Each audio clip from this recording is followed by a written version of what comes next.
Muy buenas tardes a todas las personas que nos están acompañando hoy. Mucho gusto, mi nombre es Felipe Lesmes, hago parte del área de desarrollo sostenible de la oficina en Colombia del Programa de las Naciones Unidas para el Desarrollo, el PNUD. Muchas gracias por unirse a esta conferencia sobre gobernanza ambiental para la paz en Colombia. En esta sesión vamos a abordar un panel sobre gobernanza en el sector extractivo y las lecciones que desde las industrias de minería, de petróleo y de gas hemos visto para la construcción de paz en Colombia. Una instrucción muy rápida para todos, no sé si algunos, los que me están escuchando, en la parte de abajo de sus pantallas pueden ver un icono de traducción, de interpretación. Lo pueden activar en el lenguaje en el que quieran escuchar las presentaciones del día de hoy. Toda la sesión va a tener traducción simultánea. Les agradezco si la pueden activar desde ahora para que en el transcurso de las presentaciones, cuando se pase de un idioma a otro, ya ustedes escuchen en su idioma por default. Not sure if I should give this instruction in English. If anyone who hasn't activated the translation or the interpretation setup on the bottom of your screen, you will see the bottom to activate it. So you can turn it on now for all the presentations. Um, yeah, for the presentation ahead. Pues mucho gusto nuevamente. Muchas gracias a nuestras panelistas del día de hoy. Thank you to the panelists today. Panelists today is a very interesting panel, and we're gonna learn and enjoy research. How from the extractive sector we can learn about peace building. I'm going to introduce our panelists today. So we have Diana Carolina Arbeláez Ruiz. She's a researcher, Colombian, Australian. She has researched about sustainable aspects. So extractive activities, especially in indigenous communities and situations of armed conflict. She's an industrial engineer, but then later she studied environmental sciences and development studies. Diana Carolina has been a fellow in the Oslo Institute, and she's been given a grant in Hulun in Bangkok. She has had different research positions in Monash Institute and in Queensland, Australia, where she works right now. Ginary Tatiana Gutierrez Robledo, she's a lawyer, emphasis in human rights, and she's a magister in law and candidate in magister for administrative law. In the past 3 years, she has been a lawyer at different institutions in Colombia, and she has protected territorial independence and compliance of accords. She has several acknowledgments. She has been a fellow, the embassy in the United States. She sees the Colombian ambassador, Women to Women, Empower Peace. One of the most those people that had the most influence in Chocoa in 2018, Mackenzie Johnson. She's assistant professor of natural resources and environment sciences of Illinois University. She's a politologist, and she researches intersection between environmental policy and human safety. She's interested in learning how governance and global governance give shape to local opportunities for environmental safety. Luz Angela Rodriguez. We have her here now. She is an economist in environmental economy, natural resources, and she has a PhD in environmental policy. She has conducted several research and, for example, experimental economy. We also have Jamie Schenk, candidate to doctorate of sociology in Oxford University, master's in Latin American studies from Oxford University, and Princeton University, her undergraduate programs. She's studying persistent effects of the armed conflict and local participation and social mobilization, and she uses Colombia as a case study. Her research He uses mixed methods. And before that, she worked in Washington and consulting company there in the UK. So our great panelists, I thank you so much for those people that are joining. We're going to talk about governance in extractive sector.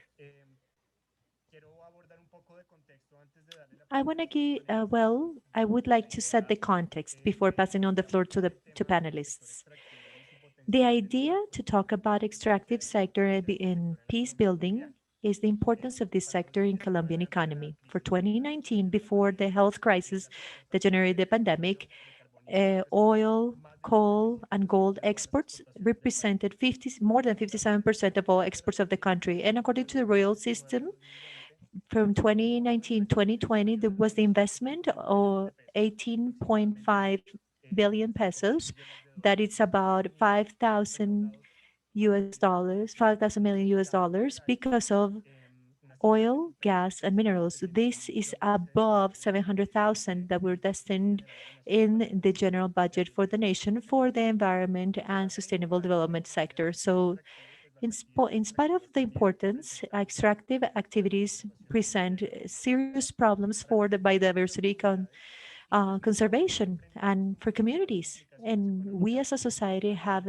economic implications in this world. So you know that those that connected this morning, we talked, amongst other things, about the impact of extractive activities, especially how criminal mining and these different attacks to infrastructure had incidents in deforestation, pollution of water resources, and environmental conflicts, and the killing and murdering of social leaders. So our panelists will present the research and the result of applied work on the impact and roles of indigenous communities and Black populations in the mining industry, the relevance of community governance to handle um, resources, and how making decisions on extractive products is important.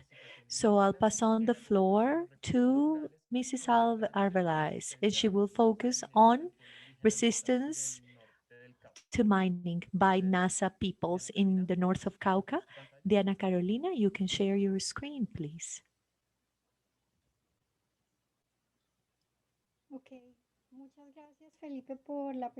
Thank you so much for the presentation, for the introduction.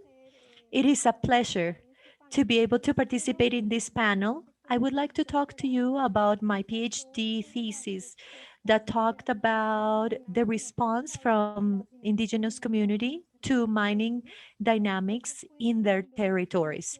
This was between 2015 and 2019. So when the peace accord was signed and the implementation. So was a transition time in this area. Well, I would like to focus on a special group. This is Canoas, that is in Santander de Quilichoa. I'm sorry. I'm sorry to interrupt you, Diana. We don't see your screen. Are you sharing your screen? I just want to know. Yes. Let's see. Let's see. Give me 1 second. Thank you.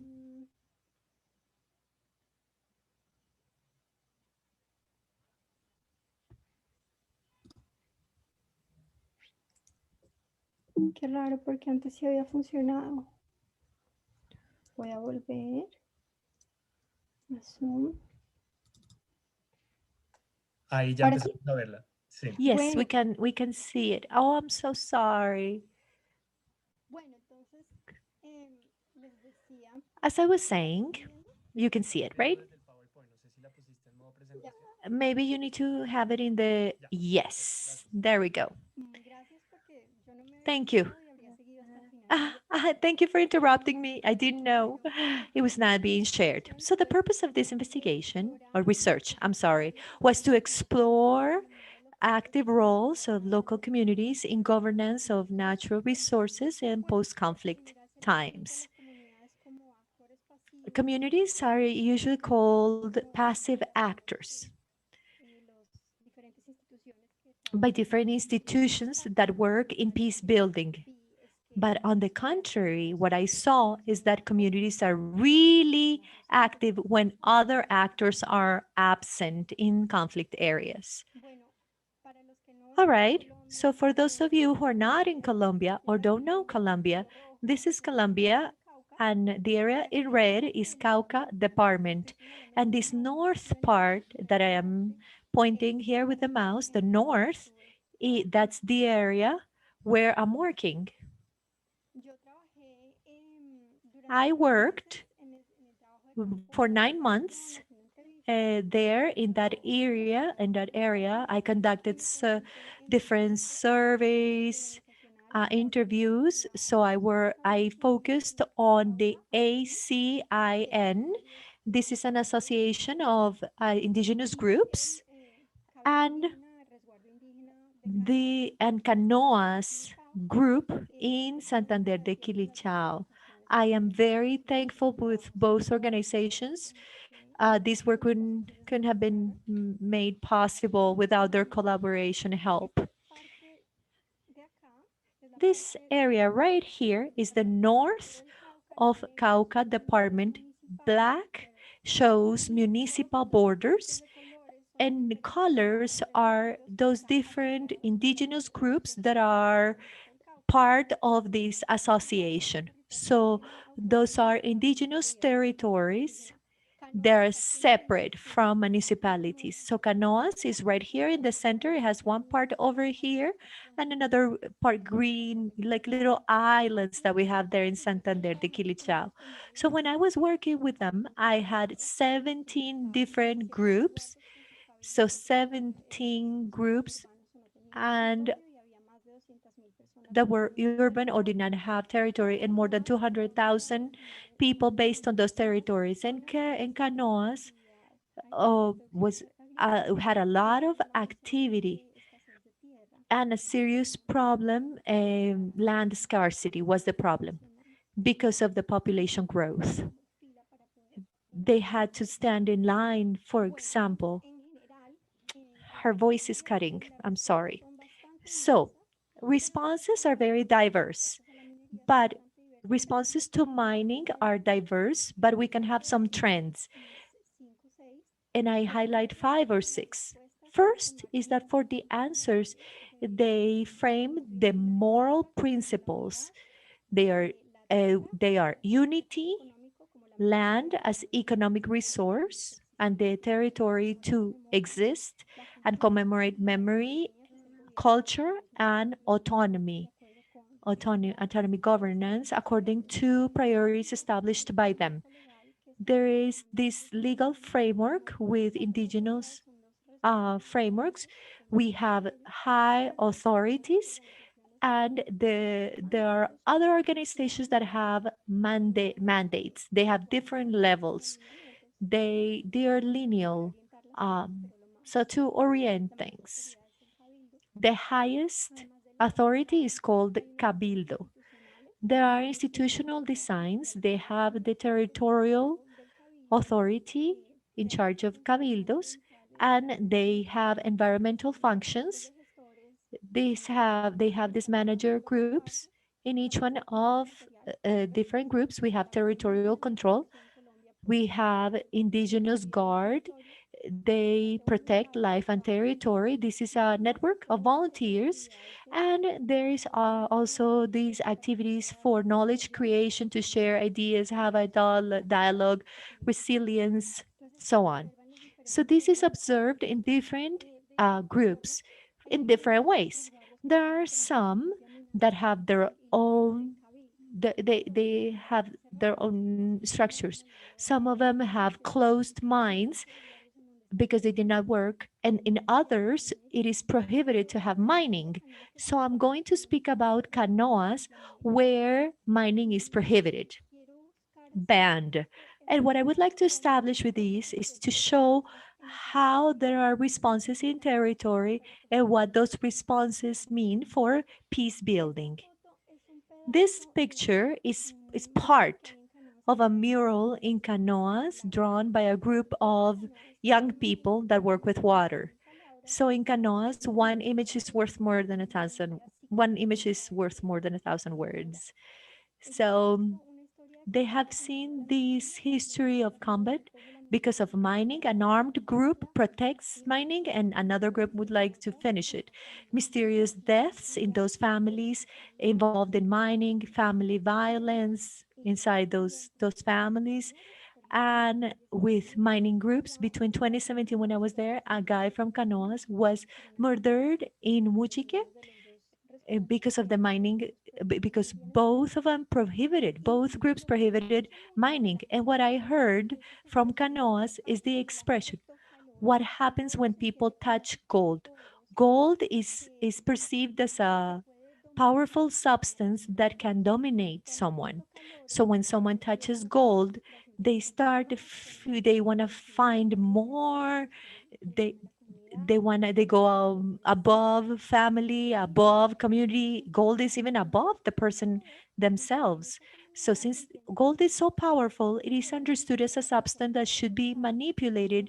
It should only be touched by someone, an expert, someone who is powerful.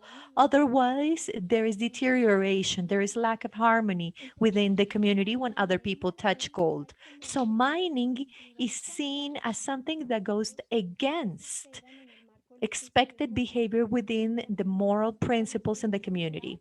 So when unity is sought, there is competence with other minors who can drink more whiskey in public or toxic ways of masculinity when the idea is to protect soil as territory. Degradation, environmental conflict, because of water pollution, the soil degradation, when culture needs to be promoted, when NASA, then it the drinking that drinking culture is strengthened, a lot of partying to show how much I can drink. And when there is autonomous, indigenous autonomous, mining can provide resources to miners to start disputes against cabildos or organizations. So that's something that does not strengthen the economy. Sometimes there are armed groups that are completely connected to mining, to miners. So they want to promote principles, but they face these realities. There are other responses. In legal viewpoint, Cabildo has rules that provide mining. It has gone through different changes, but last version prohibited and in common areas and private and communities in there. About institutions, Canoas has economic environmental tissue. It's complemented with economic function, and that's one of the strongest because there are people who have legal training, agricultural training, and the group has history of environmental campaigns for a long time. Illegal crop they want to destroy illegal crops. In Canoas, they also have um, indigenous guards. Well, Cabildo already said no, but but activities continue. So there are collective actions to go and destroy tunnels, mining tunnels. So they many years they have gone through these dynamics. All right. Like I said, there is this group of people working in environmental issues. So in terms of knowledge, dialogue, research, there are so many. Now, about dialogue, if you speak with people from that group, they say there is dialogue, but if you speak with minors, they say there hasn't been dialogue. So in spite of those answers and prohibition in cabildos, there are still illegal mining there in canoas. What happens? People complain. They say there is no regulation by the national government to avoid other people coming from other places to come and go for mining. that should be left for communities. They have this internal conflict, violence, and the internal conflict has this economic background because miners are people who have not found other ways of making a living besides mining. So because of these tensions of difficulties there in indigenous groups, there were elders that told me that they hope that men, when they forgot, one day forgot that there was gold in the ground, on the ground. So mining, it should be stopped as a peace building action. But when you speak with those people that have worked in mining currently, it is a lot more complex because it is very difficult to say that there is peace building when you remove a livelihood from a community. Those indigenous that practice mining believe that peace building is stop foreign mining, those people that come to their territory to mine. So what's happening? There is a debate as to what is a respected way to earn a living. So agriculture is promoted as a livelihood. That's what is considered dignifying. Being a miner is not dignifying. It is rejected. There is this question about what is the appropriate relationship with nature. Uses and appropriate interactions with nature. Since the group has so little land, then we have disputes and about access to land, who receives land, who does not receive land. So there is this reality about material scarcity. There is agricultural production, but we have this dynamics market and agriculture in a small scale, families like indigenous groups in North is not profitable because in Colombia, agriculture, industrial agriculture is preferred.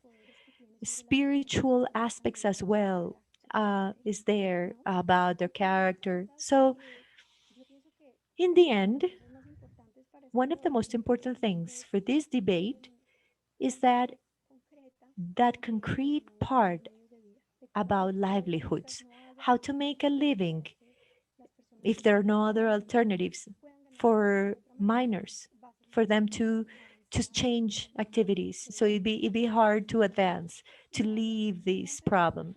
That's a big challenge because once people can have that dependence, they can have income, they can, I mean, if they don't have an alternative, they will continue mining, a good replacement for them. So we, well, this helps us think about what is building peace when there are these types of economic activities present. There should be dialogue in these territories, but especially we need to understand topics. There has not been a mining census. There has not been a study on miners. This is such a polarizing topic, and still research has not been conducted. This is something urgent so that there can be more informed dialogues because of the part that would like the part of the group that can have would like to have mining and the part that doesn't. So this is my brief analysis. I know that in other indigenous groups, the reality could be very different. They, for example, resist foreign mining. And so in Canoas is just one example. And thank you so much for listening to this very brief intervention. Thank you so much, Diana. So interesting. Let me remind participants that if you have any questions or comments, in the chat, you can share with us. At the end of the presentation, we are going to have this space to speak and answer some questions and share ideas. Thank you so much, Diana.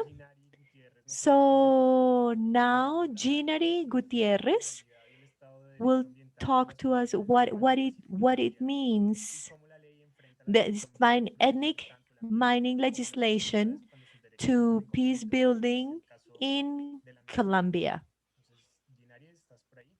So Ginary, are you there? Yes, I'm here. Thank you so much. Let me share my screen.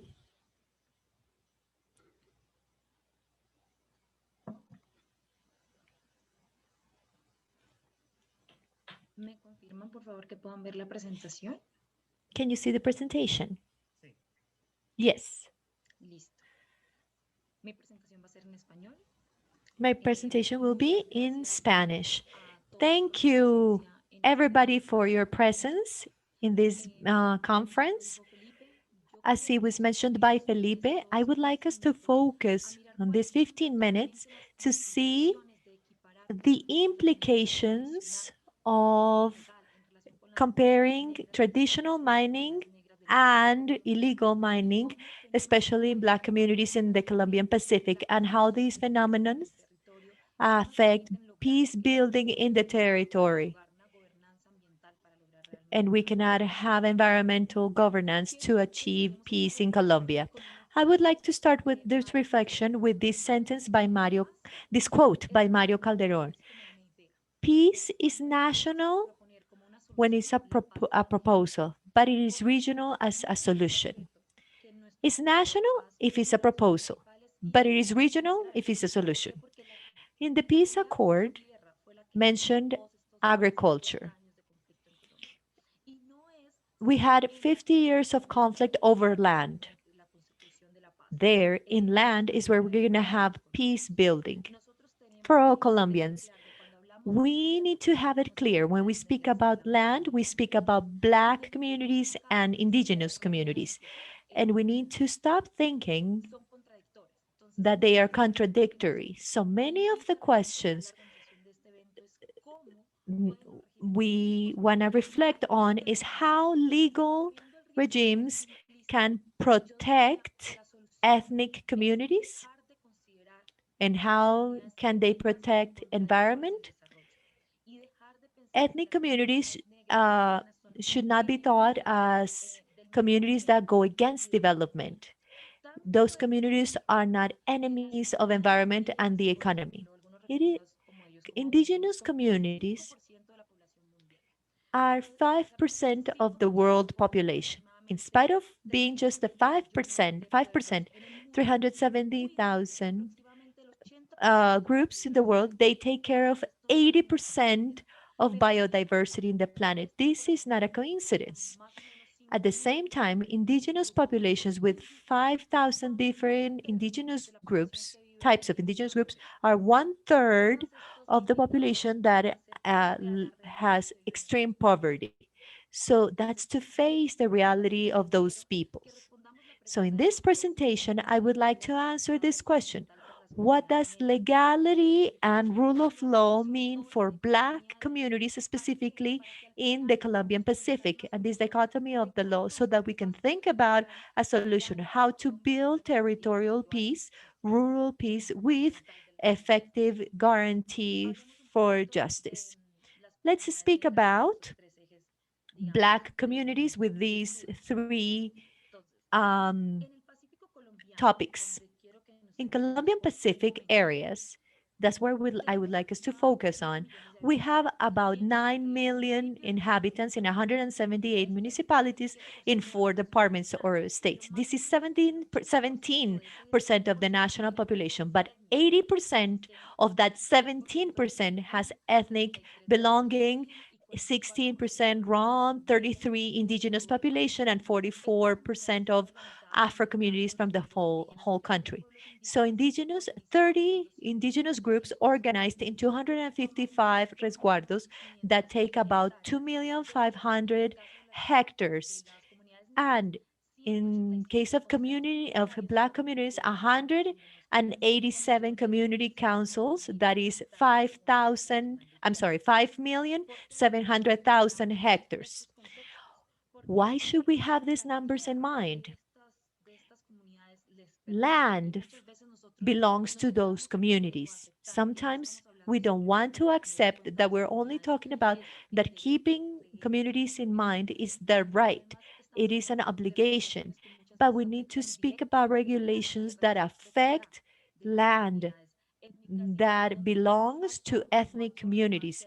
And that's where there is more relevance for us to have this type of discussions as we are having today.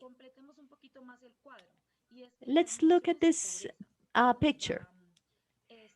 Poverty measurement by the unsatisfied basic needs show that El Chocó department has critical levels of 79.2% of unsatisfied needs. Then comes Cauca and Nariño with 46 and 43%, and the average in the country is 27%. We hope to lower these levels, but it is double or triple to what we find there in the Pacific towns. And 80% of the population in the Pacific is part of the population with these unsatisfied needs.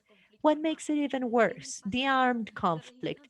In the Pacific, there is forced displacement, confinement, very high figures, pressures by armed groups to have illegal crops, murdering of social leaders, so on. All that translates that October 31st, 2020, out of the 93,713 events in the armed conflict, 52.9% was there in the Pacific coast. Critical numbers, Cauca and Nariño, with 24 and 19% of violent um, events in the whole country. Let's talk about extractive processes. These extractive processes are not something from today. In Colombia, mineral extraction began back in the colony time. This came with exploitation extraction processes, stigmatization of our communities. We know that colonizers came to America. The population that was object of this was indigenous populations. After they were almost exterminated, they were forced, they became slaves, and black people were brought as slaves. Then, at the end of the 19th century, the settlements for black communities, they were close to mines where they used to work for when they were slaves. So there was this interrelationship between extractive activities and black communities. So all this mining activity turned into a traditional activity that goes back to colonial times. One example is north of Cauca, just like we heard in the previous presentation. There were many phenomena related to black peasants that started occupying north of Cauca, and they started with mining. What happens? At the beginning of this century, this is affected by industrialization, mechanization of mining, because there are foreign miners. What does it mean, foreign miners? Miners from other regions of the country. Therefore, there were more environmental problems because these types of machineries, like open mine, oh yeah, like open mine, open mining, they use all different type of equipment that damage the environment. So those processes started happening at the beginning of this millennium, and there were conflicts between barqueros. Barqueros are those people that wash sand to extract miners versus retreros. Those are the ones that used advanced equipment. So what did they start doing? In order to legitimize presence in territory, they allowed washing surrounding that production. So there was this relationship, unfortunate relationship between big miners, illegal miners, with traditional mining, and that's where conflict started. That's when conflict started. Dichotomies and all those problems that started when mining started in our country created inequalities, appropriation of these resources, because let's remember that the whole territory is communities. They started making decisions from outside with other interests that were not communities. And this extractivism, what caused? I mean, social conflicts, communities lost their territories, and there was a rupture of traditional practices because of all those illegal and armed actors that came to the region. Mining companies were supported by private companies, security companies, and the armed conflict was increased in the region. So the first question was from legality in handling natural resources about minerals. So what the Colombian legislation did to protect these communities was to create certain concepts or certain areas so that they could have some participation. One of them was these areas, indigenous, peasants, and mixed communities. What's so particular about this? Her voice is cutting. I'm sorry. They can get the mining title versus a foreign actor. So, but I think that the problem was not the problem did not have a real solution. This goes way back. Legislation in Colombia is built by lawyers, and many times we don't have the technical knowledge or expertise to create environmental legislation. We are not taking into account the social component. We need more sociologists, anthropologists who can provide different perspectives, but mainly we need communities in these decision making processes. Because what happens when we don't have communities? We have these concepts that we have here on the right. Legal mining. It's a type of mining that needs technical knowledge, rational extraction, sustainable, that is legal, and there is a mining title for it. A definition that wouldn't have so many problems. But let's start comparing them with them. Let's look at artisan mining. This is considered in small scale because it is done without this big machinery, but it has technology and it is practiced by small groups and ethnic communities. So this is also called informal mining. And when I look at the definition of informal mining, it is all type of mining activity that is done without complying with current legislation. But then it says that within informal mining, there are two types of mining: illegal and artisan mining. So concepts are mixed. Artisan, traditional mining is joined with informal, illegal mining. Our legislation was conducted like that so that Black communities' rights are not protected. So, barriqueo, as it was mentioned, sand washing to extract resources. So we see that legality doesn't always mean legitimacy. So laws change. Law cannot be something that cannot be changed because legality without justice takes us to social conflicts. And that's what has happened in our country. So to get to solutions in this presentation, I would like to say that what we should do as a community to have real governance and protection of our communities is to build state from territories and from communities. What is needed? Social justice, equity, inclusion, respecting territory, and we need to respect their autonomy. What happens when we don't have these 5 items? We have the formula on the bottom. Speaking about natural resources is to talk about ethnic communities, and speaking about these two things is about violence and drug trafficking. So here we have the Executive Management Capacity Index by National Planning Department. So to respond, how the state responds to population's needs. So where we have low is red and orange. So we have there in the Pacific, in the Caribbean, and here in the southeast. The same thing happens with the local capacity index. The map does not change. The same areas, those forgotten areas by the state.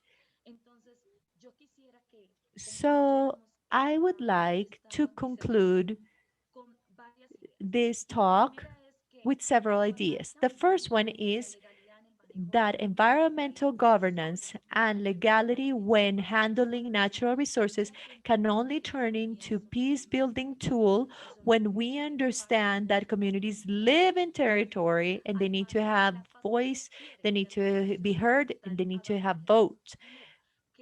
Peace implies harmony. Artisan mining needs to be harmonized with ethnic perspective so that they can face those concepts of environmental loss, so that they can actually look at environmental damage and they stop persecuting traditional miners. Peace requires equity, the royal system to be improved. So we need environmental sustainability to be a priority, human rights, but um, all this type of royalties need to be equivalent to environmental damage. Third, acknowledgement, not only rights, but their needs. They have the right to territory, to soil, property, natural resources. To end, we need to have inclusion. Not to include communities, but to include perspective, the environmental and ethnic components as political subjects. It means that within decision-making processes, we need to understand that natural resources are vital and we need them to grow as a community. And I would like to end by Francia Marquez Nobel Prize. Peace implies autonomy, respect for difference, and ancestral knowledge. Thank you very much. Thank you, Ginari, very much. For those people that just joined, we are talking about peace building and you can write your comments, extractive governance, lessons from mining, oil and gas. You can write your questions in the chat. Now we have a presentation by Mackenzie Johnson and Luz Angela Rodriguez. They will look at collective management of informal extraction among traditional Afro-Colombian communities to understand how collective organization impacts informal mining and how this type of mining goes into environmental peace. Luz Angela, Mackenzie, you have the floor. Thank you so much. We will be proceeding in Spanglish. And we're going to try and do a quick computer screen change in the middle. So we'll see how it goes. But I'm going to start off with the presentation of gold and peace building in the Colombian Pacific. So we are going to give you a short intro to who we are as researchers, and I'm going to be giving a conceptual overview of the research, and then Luz is going to go into the specific case study and we'll come away with some conclusions. And I just wanted to be clear that, so most of my research has actually taken place in the African context. So you're going to see a lot of pictures that both show Colombia and actually Ghana and Sierra Leone. And the reason I'm doing the conceptual overview here is I've done a lot of my work on artisanal and small scale mining. And so I've joined with Luce on this particular paper to really frame her work that she has been doing all of the field research for this research in an environmental peace building lens. And so Luce has a long history of working in South America, Colombia specifically, and looking from a more environmental economics view. And then I am a political scientist, again, who's worked a lot in West Africa and am more recent to the Colombian context. So we know generally from all of the work on especially artisanal and small scale mining that it constitutes a really important aspect of rural people's livelihood portfolios. So it makes up a huge component of the different activities that communities might engage in order to generate human security.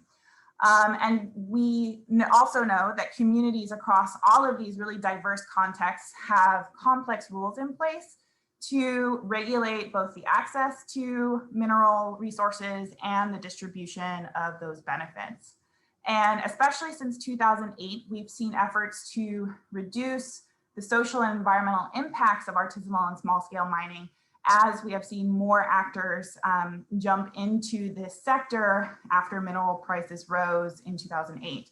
And so this has really produced an emphasis on formalization, especially via state regulation, right, in order to control all of those activities that the two previous speakers were just talking about.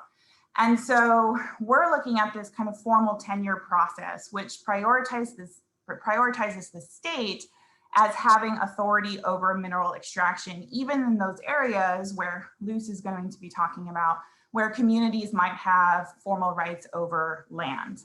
And so we've been able to learn a lot about these dynamics. So we know that formalization actually in many contexts across the world drives livelihood insecurity and conflict.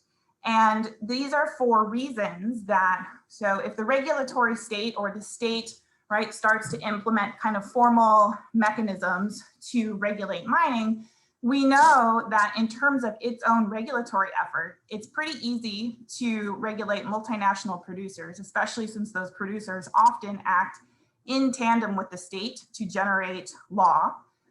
It's a little bit more difficult to regulate small scale elite producers, right? Because they use more mechanized technology, right? They're easier to find.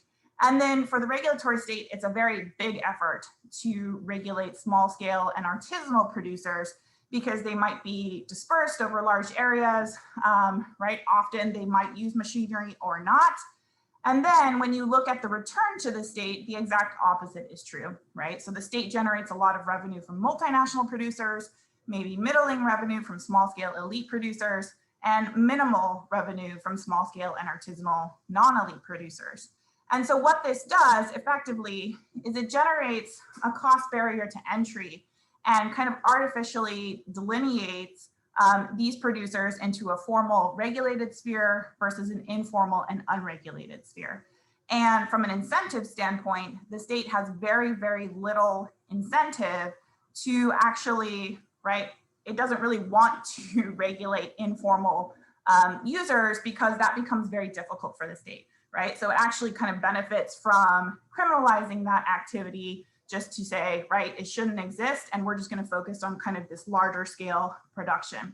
And the flip side to that too is we often see that politicians benefit from having an informal sphere, right, because of either kind of informal political ties or, right, in my research in the African context, politicians generate a lot of political favors for granting favors to informal miners. And so these two spheres kind of artificially generate this idea of formal and therefore not criminal and informal and therefore potentially criminal. And so what we have seen, again, across a lot of contexts, is that this kind of designation, this formal legal designation, produces a lot of injustice, which the speaker before me just spoke about quite eloquently. right? So we see this kind of regulatory exclusion where even if our informal actors wanted to abide by kind of state policy, right, there are very big barriers to them being able to do so. And so that perpetuates livelihood and environmental security, which then entrenches informality because people start to see the system as unfair and inherently biased towards larger scale producers and elite producers.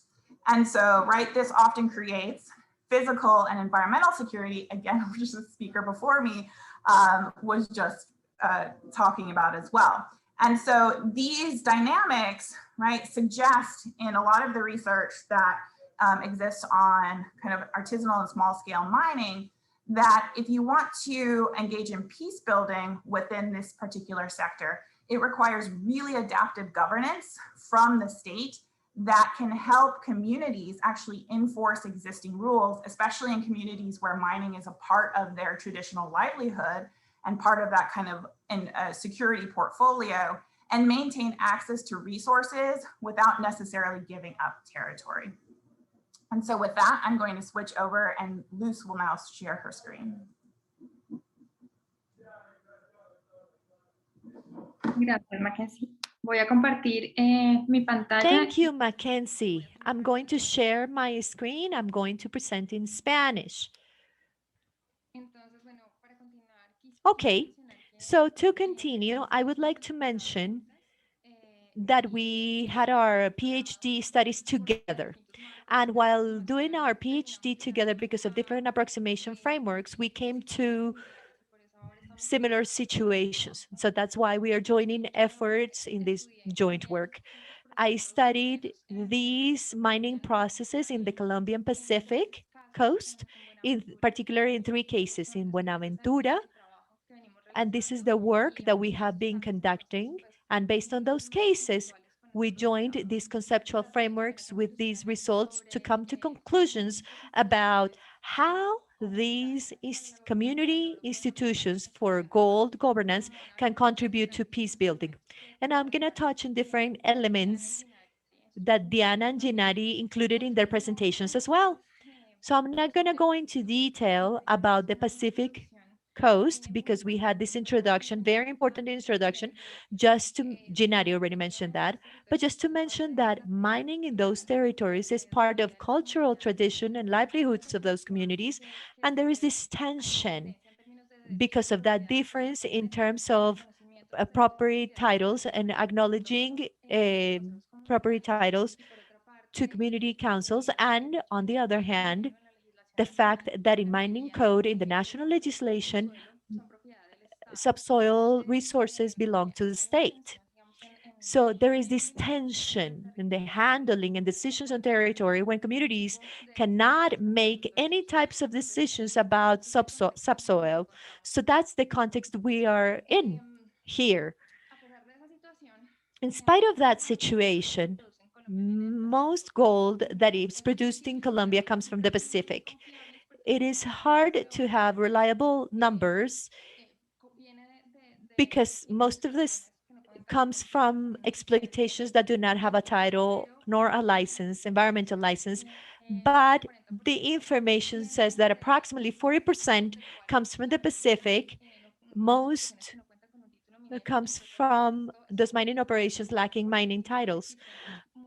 Existing titles are still not operating in the extraction phase. They have a title, some of them, but they shouldn't be producing gold. And if they are doing it illegally. So most of the gold that comes from the Pacific comes with this characteristic. Exploitation is conducted illegally, understanding illegality as the absence of a title, which authorizes these productive units to extract gold. In Colombia, mining activities are conceived as public interest activities, and titles and mining concessions come from the principle first come, first serve. So protected areas, her voice is cutting, community in black communities or indigenous groups are not excluded from this activity. As Janeri mentioned, there are some elements in the legislation to protect Black communities' rights. Those communities, they have a prior right, the prior consultation. So there is this formal mechanism to actually veto gold mining or going into, I mean, those foreign legal and illegal miners, not at least not formally. So we're going to see in different cases that communities have been able to build mechanisms based on collective actions to stop this coming in, but they don't have acknowledged mechanisms by the law to be able to achieve this objective. So as I said before, we work in different case studies in the Pacific, in Colombia.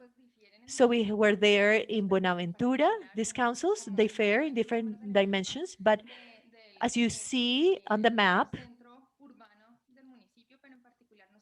the urban center in the municipality, but we were particularly interested in the differences in their capacity to build rules and to enforce them so that these activities could be regulated. Just as we mentioned, under legal precepts are informal or illegal. So Gennari also mentioned about this. So we have three cases.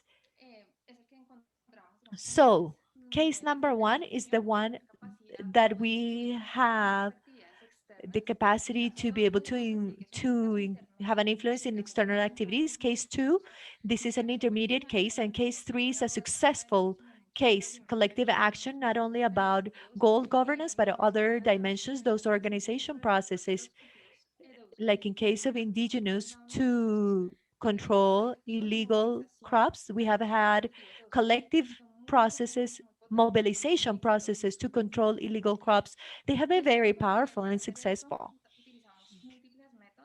In order to do this, we used several methods. We had semi-structured interviews to leaders of those focus groups. We had surveys to an important number of inhabitants, 840 of them, most of them 80% minors, and we're in the process of having a systematic media analysis to complement that information that came from field work with what we found this means in the media.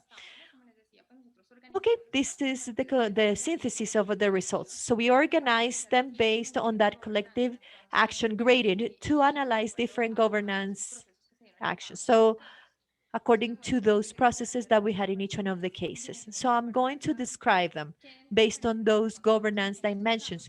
What differences we found in these cases so that we could think about certain articulations and the role institutions can play in governance, local ones, right? Uh, uh, State capacity. I don't know if it's lack of interest or incapacity to be able to regulate mining by external actors that were mentioned in the previous two conferences. So case one, so what we found, we have local miners and external foreign. Yeah, in the previous presentations, they called them foreign miners, external miners. They go into that territory. Those external ones, they are mechanized.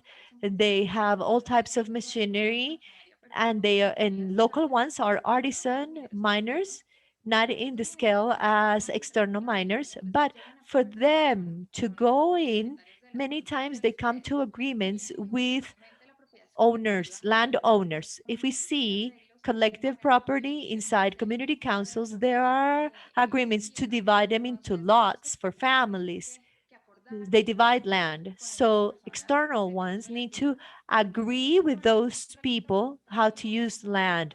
So how voluntary is this agreement? I mean, is it really voluntary? So there is closeness between minors with armed actors.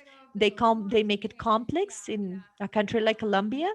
So inclusion or allowing gold extraction includes payment to landowners. In addition to this, they need to they need to allow extraction. So it implies agreements. So they want to have the SMECN in process. So there is mining title granted to a third party. They define rules, they monitor them, and then this compliance is high compliance, but control capacity is very low on external miners, and the rules need to relate to mercury and the relation with the state. What they mention is that the state was completely indifferent to what was happening there, in spite of the fact that at some point they mentioned even 200 different pieces of equipment until there was a landslide. Some people died. I mean, some people died in the landslide. So then the state showed up and they destroy machinery. So that has been the relationship, in spite of the fact that council leaders reported the presence many times, external miners' presence before authorities, and they never got any type of response. In the second case, intermediate level collective action, what we see is stronger presence, active, effective presence of community council as an administrative body. So in this case, those agreements to land use that external miners do with landowners include the community council. So part of the income goes to the community council. So this is the third party that also regulates. And just like in the previous one, gold mining, they do it mechanized, local ones artisan mining, but they extract other types of materials, especially building materials, and they do it collectively where they purchase machinery and income is used for council activities, for public assets for the community. They have a declaration in the Black communities, but they don't have titles. So extraction of building material in principle does not have the formal title to be done formally. Community council also defines rules and they monitor them, like in the previous case, in terms of zones and mercury prohibition or banning. So external miners do not comply with them. There's high levels of lack of compliance. And the relationship with the state is linked to machinery, but this is more complicated because they themselves, as the council, do have machinery to extract materials, building materials. So they are always afraid their state would destroy livelihood, like I told you, for the council, but not for individuals. Case 3 is our successful case. That's where only local ones are actually allowed. They do mobilizations, massive mobilization, so that so that external miners do not come in. They only allow small machines, some pumps. They don't have a declaratory as mining area to Black communities, but there is a title to a third party. The community council regulates, and if that regulates mining activity in general, about zoning, prohibition, machinery, uh, potence pumps can have, how many there can be. They ban mercury use, and there is high compliance in general. Role of the state, absence, for good or for bad, at least in what is related to mining, gold governance in this case in particular. This is for the results, what we found in qualitative. So we have case 3, successful case. Most people say that the community council makes decision about gold governance in different to the other 2 cases. Most of them say no. And those that say that there is presence, the question, there was this other, ask them, the external party? In this successful case, those are people that comes from other councils and that also have artisan mining. They are not mechanized miners. And the question about who should be asked permission to go in and have community council, to have men in community council, they need to ask permission from the community council. Some of them say they don't need permission from anybody, but there's no external mining. And the last case, case 2, we have landowner as an actor. Some say nobody, others say community council. So this is aligned with what we find in qualitative terms. So to close our conclusions, so we find that communities and the state could play complementary roles on mining governance, but this requires adaptive governance and state to concede revenue. Like Gennari mentioned, the state needs to have that parts of the income goes to communities, that governance role is acknowledged. So beyond acknowledge them as Black communities, mining is part of a diverse livelihood portfolio for rural actors. So not necessarily goes against land protection, but in order to do this, is based on local institution. So justice needs to be a central policy objective beyond efficiency, recognize local realities to reach more equitable outcomes. But we need to acknowledge that because of the scarcity of gold in the surface, machinery is a need. So how to adjust policy to meet reality without criminalizing ASM. So that's all. Thank you so much. So we, Mackenzie and I, are here for your questions. Thank you, Mackenzie, Luz Angela. Very interesting to see how, in spite of the use of different methodologies in different regions and communities, along with Diana and Gennari, in spite of focusing on indigenous communities, and Gennari, in using different methodologies, they come to similar conclusions. So that is very interesting.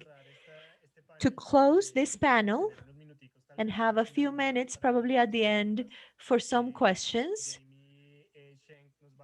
Jamie will share part of her PhD research and how is this connection between the experience of a municipality within the conflict and social mobilization to have these consultations. The role of external institutions, NGOs, for example. Jamie, you have the floor. Incredible female researchers, especially doing such important research.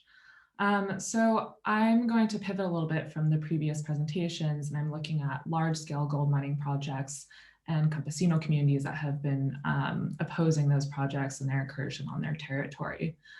So as Felipe mentioned, my presentation today draws on research that I began in 2018 for my PhD dissertation. And in this presentation, I'm going to give a bit of an overview of my findings and the questions that they raise for policy. But I also want to spend time talking at the end about what these findings suggest about sort of future questions regarding extractives, communities, and environmental governance in Colombia. And I'm doing my presentation in English, as you might have noticed so far. So when I began my PhD in 2018, I was really motivated to look at this new way that communities were trying to contest the development of extractive projects in their territories. And as those of us who are following the mining and oil industry in Colombia noticed, it was hard not to notice, between 2013 and 2018, there was this real boom in the use of consultas populares.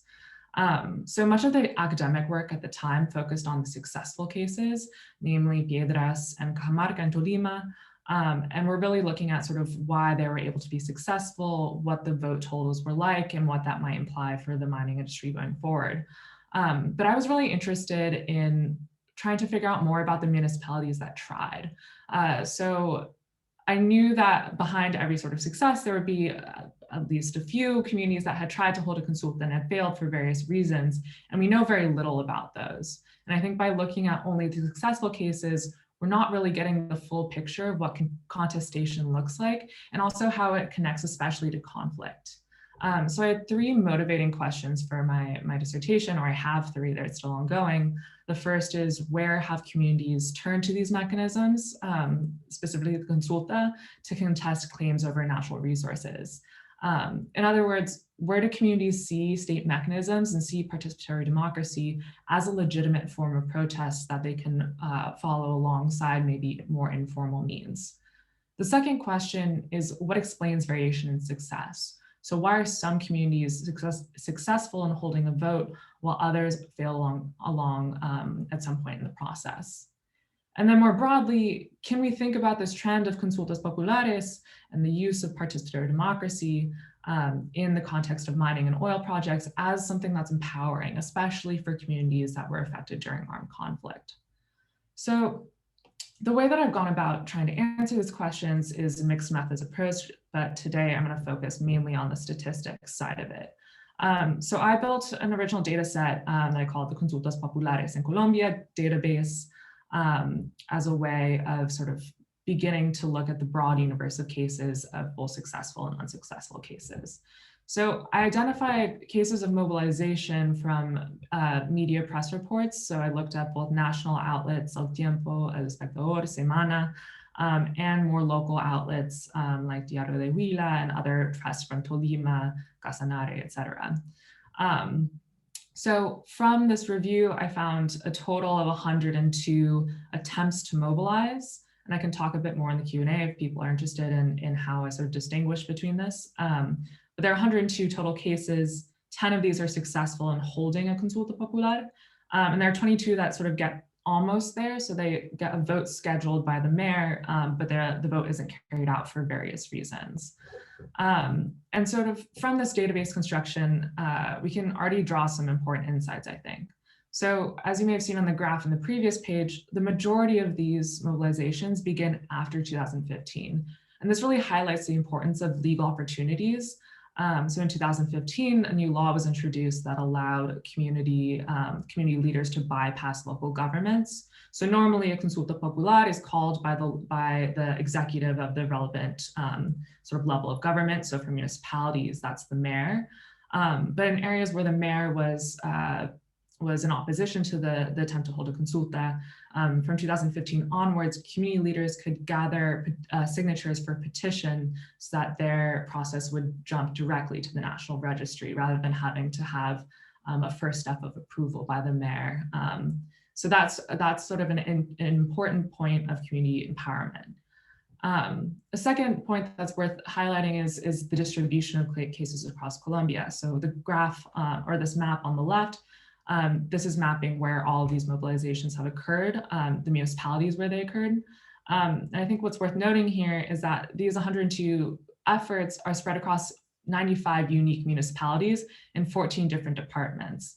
So I think that demonstrates sort of the wide, the spread of how far the consulta sort of traveled as a mechanism that communities might be interested in using.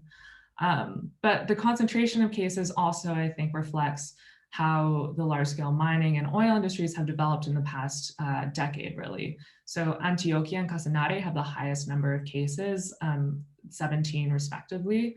And I think this really reflects the development of new gold mining titles, specifically in Antioquia, and the expansion of oil and gas drilling in Casanare, both with traditional means and through fracking. And we can see this by looking at the mobilization characteristics. So I'm looking at sort of the target project stage and the target extractive that these mobilizations have named in their various press or in the specific question that they're trying to ask as part of the consulta.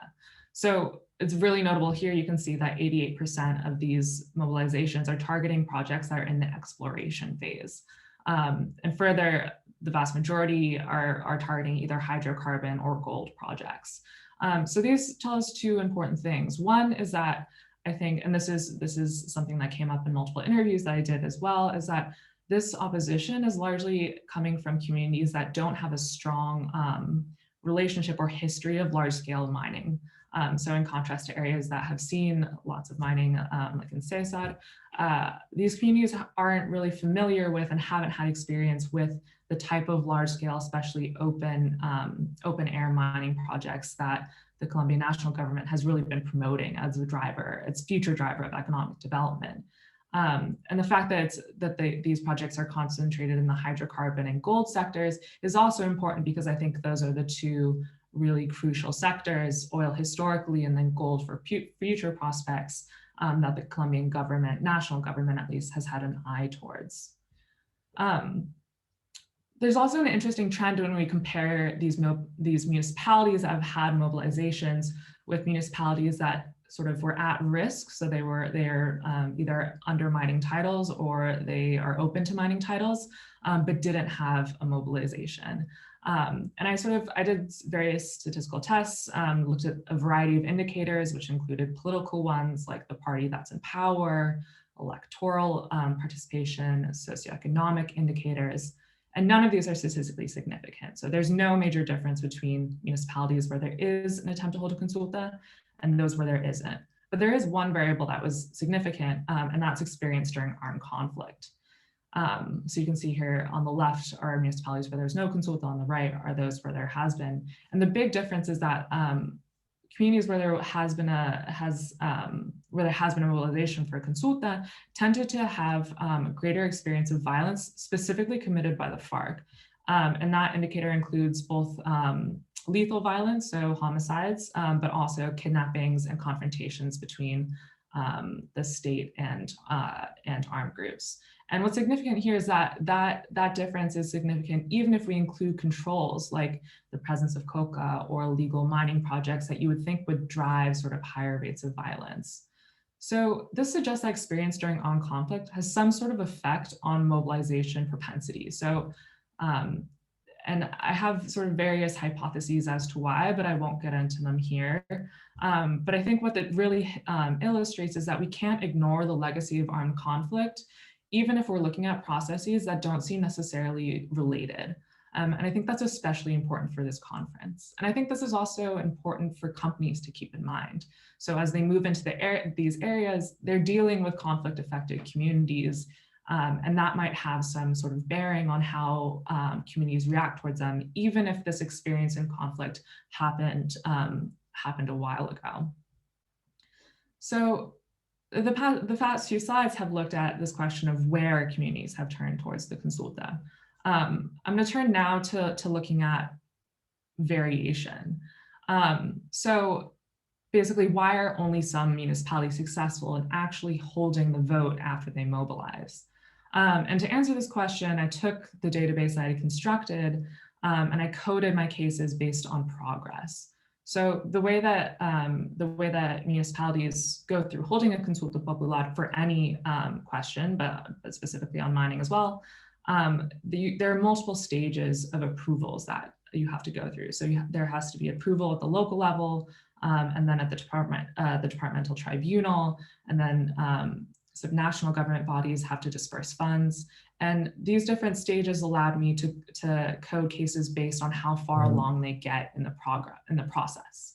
So I created a 1 to 5 scale, stage 5 being the highest, which is that the vote has been achieved, and stage 1 being the lowest, which is where there's sort of social movement action, demonstrations, town halls, but no formal process is initiated.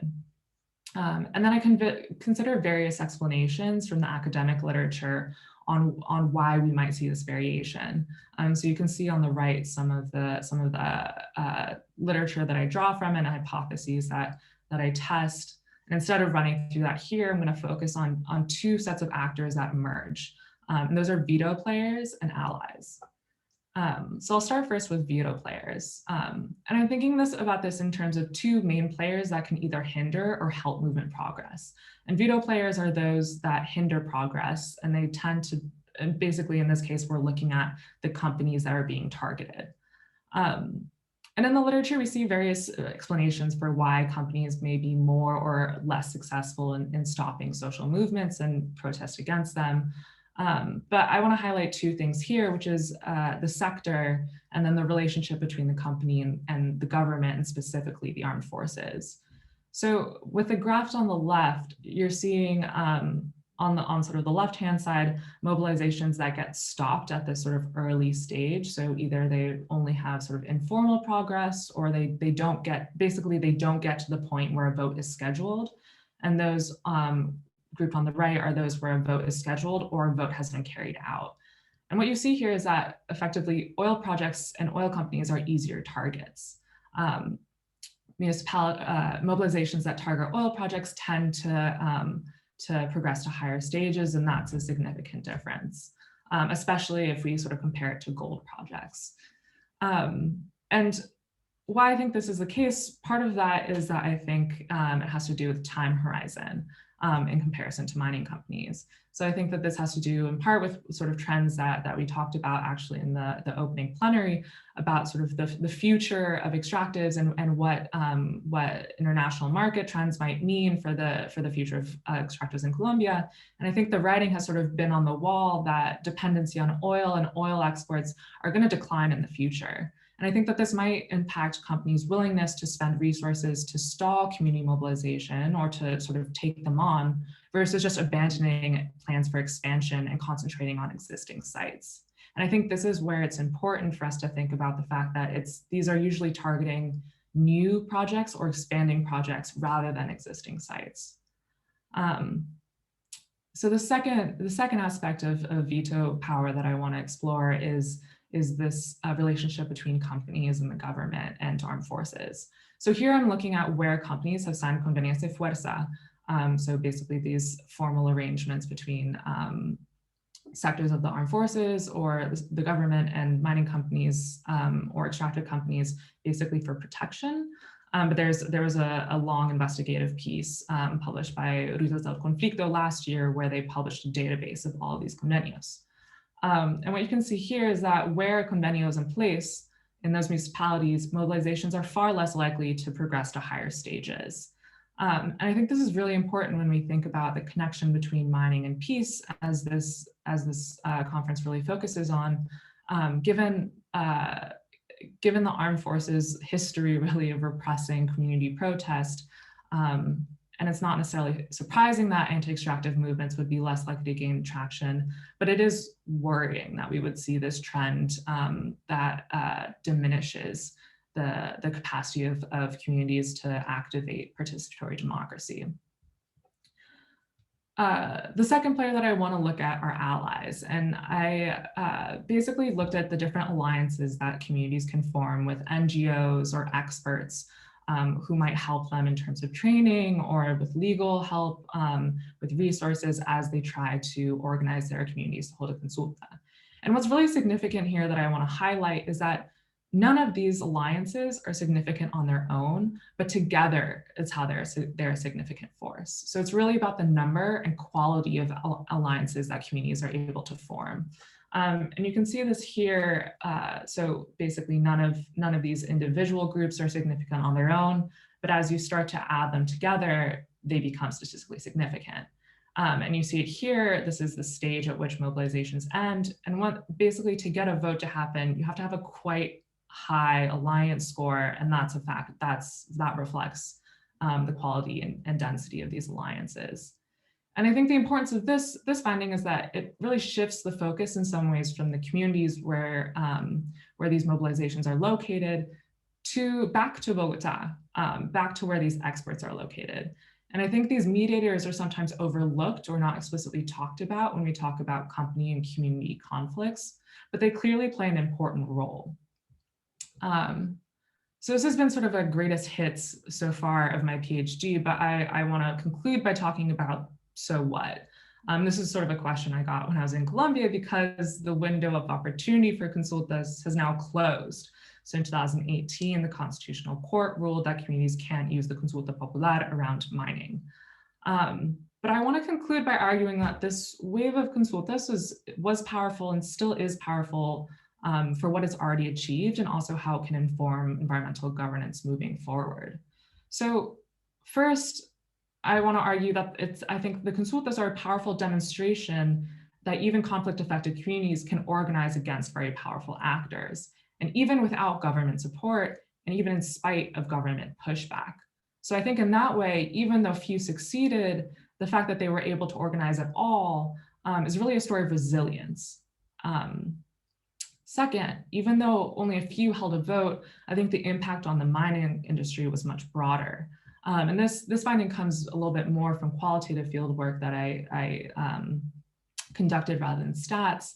But I think there's a real difference in how mining companies talks about sort of the period before and after 2015.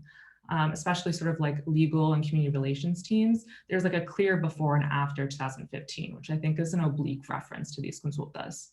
And what that is I think a recognition of how how well communities can work in pushing back against projects when they don't want them. And this need to really take communities seriously. Finally, I think what we've learned from consultas can inform what exists as a current legal opportunity. So that 2018 Constitutional Court decision mandated that Congress must develop a new participation law as a way of addressing the gap that communities were trying to fill with the consulta. And there was a proposal for this law introduced in Congress in 2019, but that was allowed to expire without approval. But I think that this law is really what both communities and companies want. So communities want a way to communicate their preferences and to have direct conversation with companies, and specifically campesino communities who don't have the right to FPIC. And companies are really frustrated with the fact that basically all of the issues that the consultas brought up have not been addressed legally. So there's no real legal certainty regarding community opposition and the future of mining projects. And I can elaborate on why I think this is the case in the Q&A if there's any time left.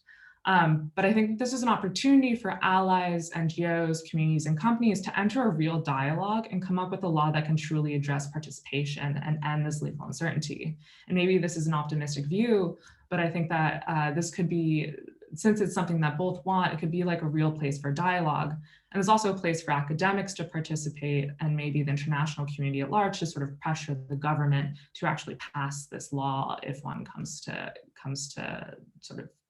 out of it. So I'll stop there and just thank you all for attending, and yeah, thanks so much. Muchas gracias, Jamie. Muchas gracias por esta interesante presentación. Thank you, Jamie, for this very interesting presentation, for the interest as well in consultas populares. They were very interesting, and in past years, they have generated interest and controversy and polemic. And so I don't see many questions. I see one question. We actually have 1 minute to answer them. So I thought it'd be interesting not to close the presentations. I mean, I didn't want to interrupt the presentations. They were very interesting for us as listeners. So I'm not going to ask the question. I'm going to close the discussion with this. And I would like to invite you to join the session that will start in 1 minute. The closing session, and we're going to have a summary, and we're going to have an interesting conversation about what we saw. So thank you. Jamie mentioned it in our this panel for women researchers, and thank you so much for being with us. And we also shared the link that will be in 1 hour, and we're gonna have posters. They'll be shared about peace building and natural resources in Colombia. And at this moment, I'm inviting you to go to the other Zoom meeting. See you there. Thank you very much, everybody. See you soon. Goodbye.